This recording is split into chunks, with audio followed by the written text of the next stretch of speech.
Today on the Travel Magazine, a visit to South Africa's game reserves, Kruger National Park, Londlosi Game Reserve, and the Lost City. Hi, I'm Jake de Boer, and this is the Travel Magazine on location at Londlosi Game Reserve in South Africa. On the western border of Kruger National Park, a number of private game reserves have been established over the decades.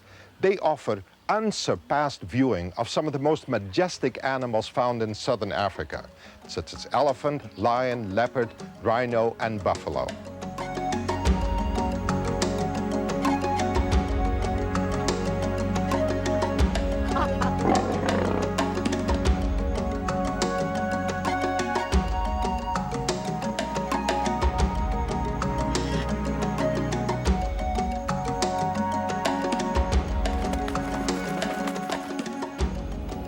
July 17th, Johannesburg. Our adventure begins as we board the plane for the flight into Kruger National Park. I'd been waiting for this trip for a long time, and I really felt the need to get away from city life. There is perhaps in every one of us a need to get away, a chance to renew our links with the Earth's remaining wild places, a chance to regain a sense of one's place in the grand design, to observe the natural order of things.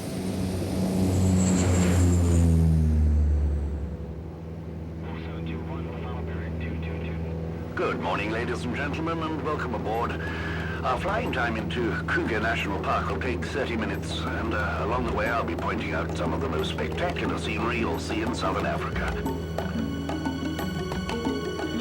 Coming up over this ridge, you'll see Blind River Canyon, and almost directly below us, you'll see the dam that provides most of the power to the area.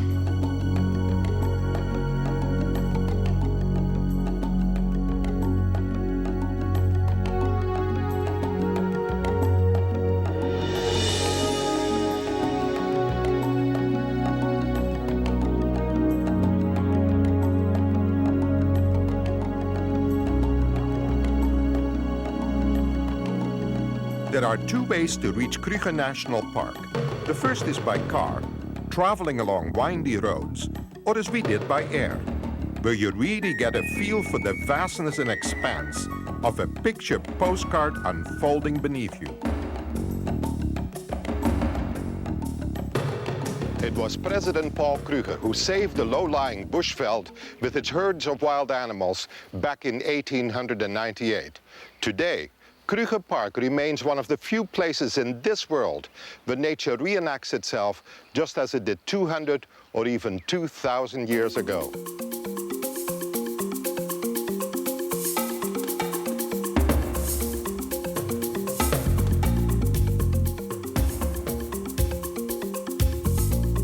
Kruger National Park was proclaimed a national park in 1926. It lies some 400 kilometers northeast of Johannesburg and has more species of wildlife than any other African game sanctuary. The size of the park is almost 20,000 square kilometers, which makes it approximately the size of Massachusetts in the United States or Wales in Britain. And it takes you driving, if you didn't stop at all, in other words, if you didn't see any animals on the way, it would take you 8 hours. Normally speaking, it's at least a 12-hour drive if you go from south to north.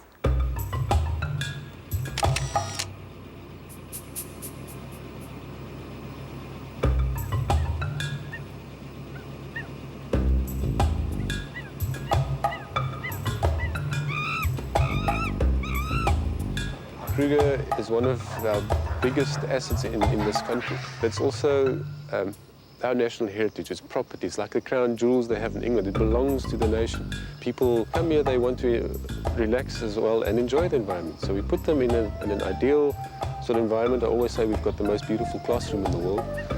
And in our courses, we try and change their perceptions about the environment and make people realize that the environment is as important to them in big business, in tourism, in industry, wherever, even to politicians, as it is to an impala living in the Kruger Park.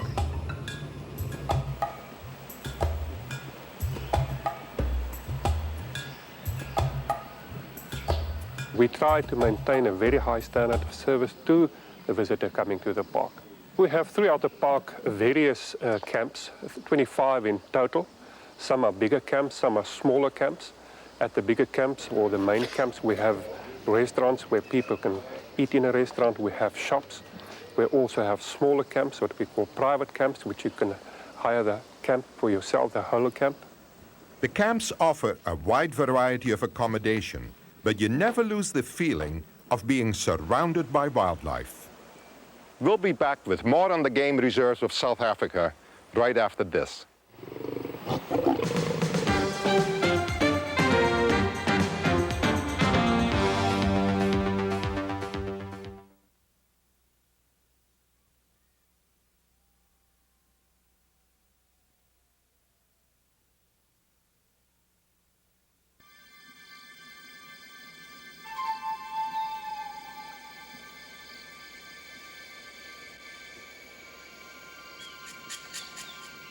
July 20th, Londlosi Game Reserve. In the beginning there was Eden, and perhaps Eden was here in southern Africa, and the animals grazed and drank and enacted the game, and the game was peace. The rules were set then in a time long ago. No greed, no hate, no jealousy. Now do not confuse peace with gentleness. This is not nature's way. Each had to eat to live, and some had to kill to eat. And so the creatures spread where they must, and each lived where he must, and ate what he must. But over them all like a blessing was peace.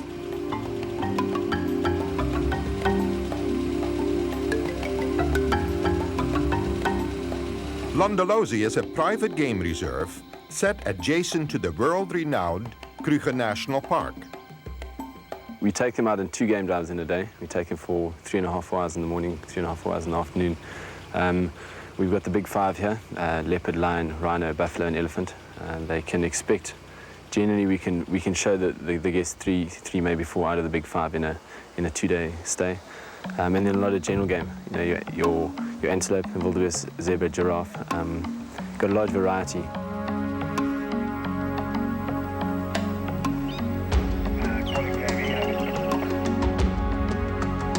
Tracking through the park is both exciting and adventurous in itself, but nothing can describe the feeling once you find one of the big 5 animals and get close enough to almost touch them. We do get really close to the animals. We've never endangered them, we never threatened them at all. But what we have done is we've moved around them, not being any harm to them. And so they become associated to us and habituated to the fact that we're not going to do anything to them. So they do come very close. But we have seen them kill, we do see them hunting. That's where the dangerous part comes in.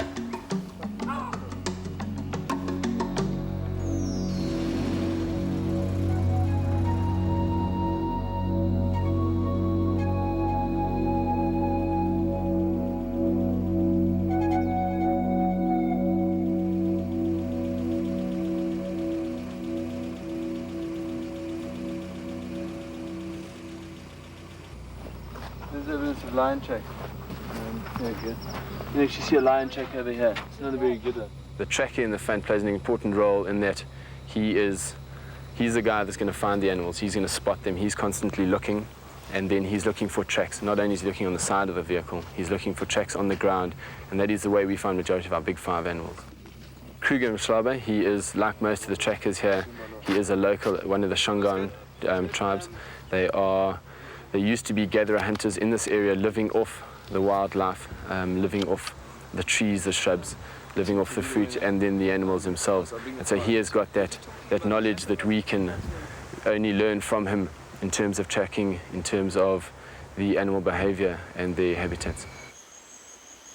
The most popular of the big 5 are the lions. Their cat-like qualities and quiet prowling nature make them very popular with visitors. It's a pride of 4 adults and 1 sort of a teenager, and then the 7 young cubs. There's 2 different age cubs here, 3 a little bit older.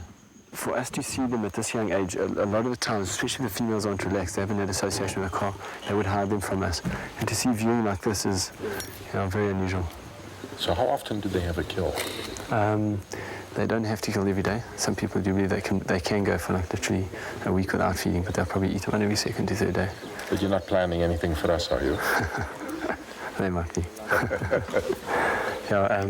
If I'm correct, I think you can actually see the one female. She's quite heavy. She has fed quite a lot. I think they did make a kill last night. The one is going for a nice walk there. When we meet the guests in the afternoon, we tell them not to stand up in the vehicle, which would break the shape. So the lion is seeing the shape of the Land Rover rather than a Land Rover with 10 individual people on it. The lion would be seeing that shape, which he's become accustomed to, and so he's not seeing us as individuals.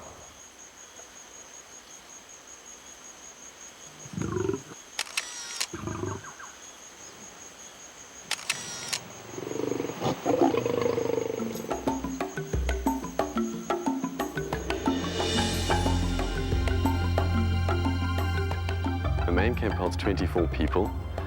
It's the largest of the 3 camps, and most things happen from there. People check in there and check out there. Then we have the bush camp, which is 16 people, which is much more exclusive. It has its own 2 ranges, its own facilities completely. It has its own swimming pool, lounge, dining area, and rooms, its own staff. Then we have the tree camp, which is just 8 people, again with its own lounge, swimming pool, dining areas, etc.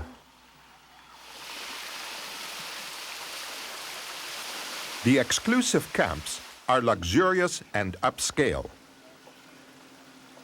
But you never lose the feeling that you are on a safari.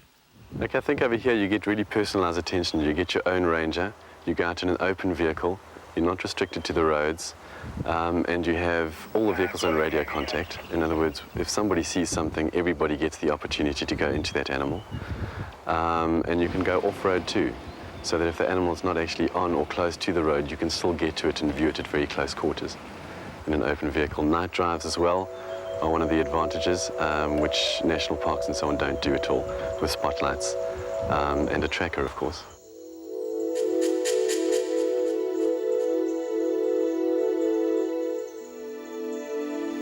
Night is slowly creeping onto the African savanna.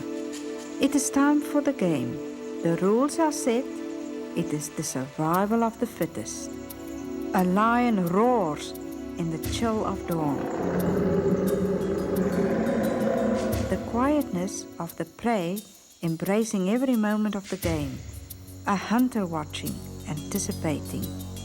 Everything seems quiet and calm.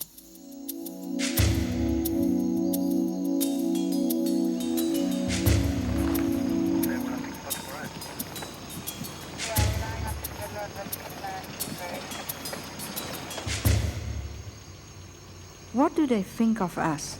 The animals watching us, watching them? A crazy fascination with their lives.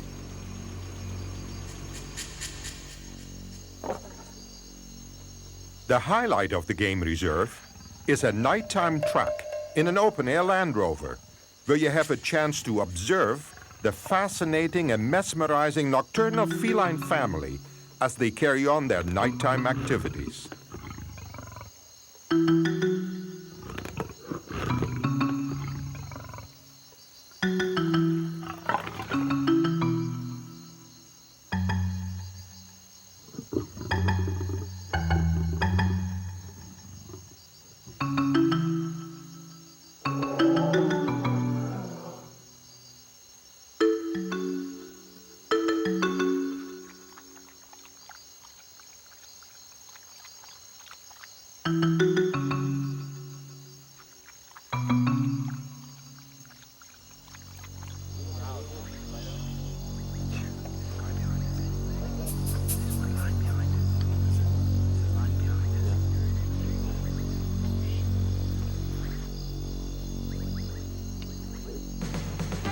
Coming up, the legend of the Lost City.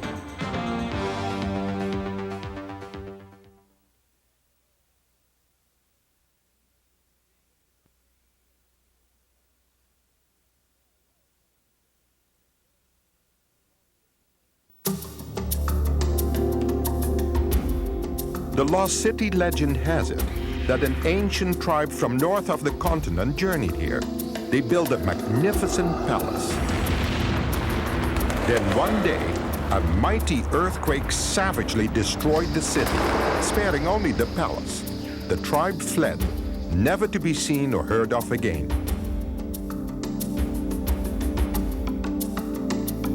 Today, the lost city has been restored to its former splendor and glory.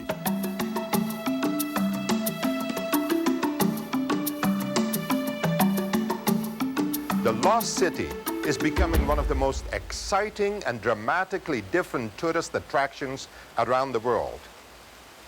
At the heart of the lost city is a magnificent palace, a hotel so luxurious that it appears as if the king of this lost civilization has graciously opened his home to guests from around the world.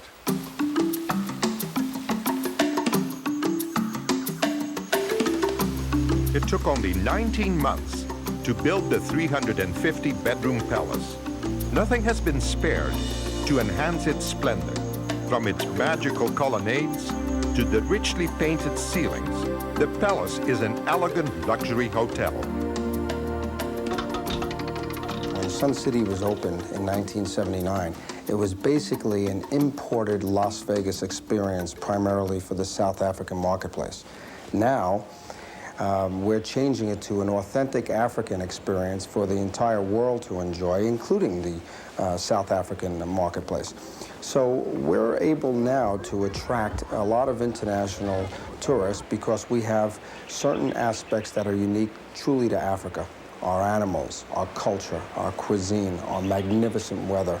But we also have other things. We have great golf courses, we have great casinos, we have great showrooms, we have beaches in the Valley of Waves. But I think the greatest draw is that there's a great curiosity to Africa, as there is for the abundance of wildlife, which we have the Big Five right on our property, as we've just introduced lion into our game reserve. And when you're here, you clearly know you're in Africa. The Palace of Lost City is a lavish testament to taste, style, and above all, to imagination.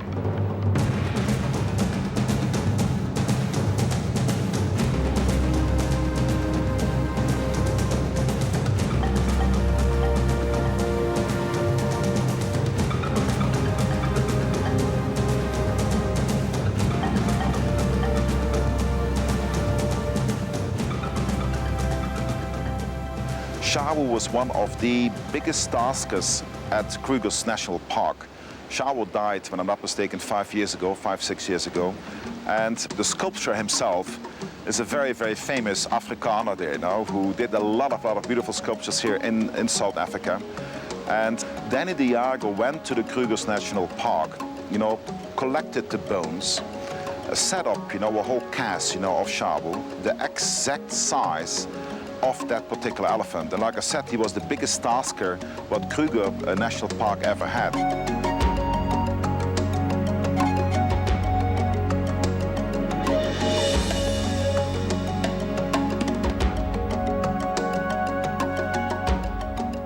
Danny de Jager wanted to represent, the wildlife that is so famous for Southern Africa. So he created, the cheetah chasing the gazelle, and you can see this in front. Then the second big fountain you have, because that's the sable fountain. As you know, the sable is a very, very famous animal here. So he made them all in the exact replica, the way they are, and the way they live in the wild. So it's for somebody who comes here. We wanted to represent not just the animals there, but as well when you see the surroundings, the greenery, the trees, the rainforest is what we have, the orchid forest is what we have. And as you can see, we spent a lot of time on that. And here again, we hired a very, very famous designer there, who walks around here without plans and who created that all there.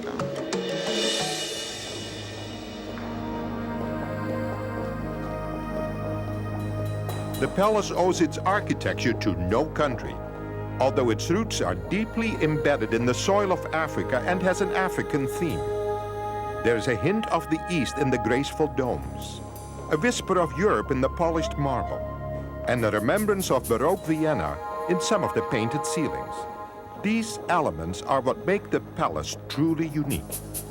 We had 68 Italian marble layers here who shaped the marble, who stayed with us, who laid the mosaic, who did the railing, as what you see the railing at the Crystal Court. That is all hand carved, it's all hand blown crystal from Poland.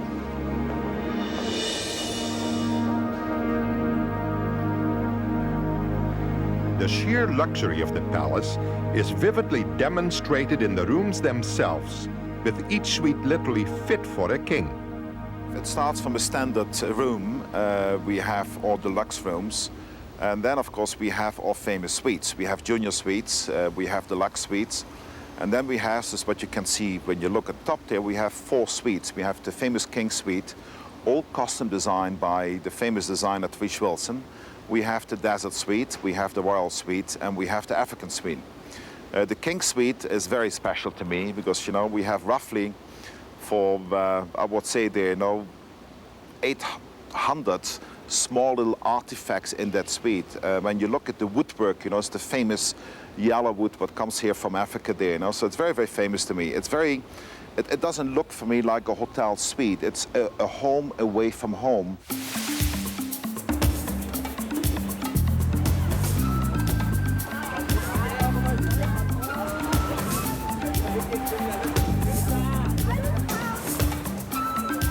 From water activities to just relaxing on beaches, Lost City has something for everyone. Well, if you're going to become a great international resort, you must play with international or perform with international standards. So at our staff of 5,000 people, every single day we have over 20 separate training courses from everything from housekeeping to food and beverage to courtesy to grooming. Even programs on how to drive a vehicle when you have a guest in it. Because what we want to do is we want people to come here and enjoy Africa. We want them to see what's great. And when tourists come, they feel their level of expectation of great service is low. But I want them to leave saying, wow, I've got super service. And I think our standards are 5-star, and when people come, we want them to get a standard that's very high in terms of food and beverage and courtesy, as well as all that's abundant about Africa.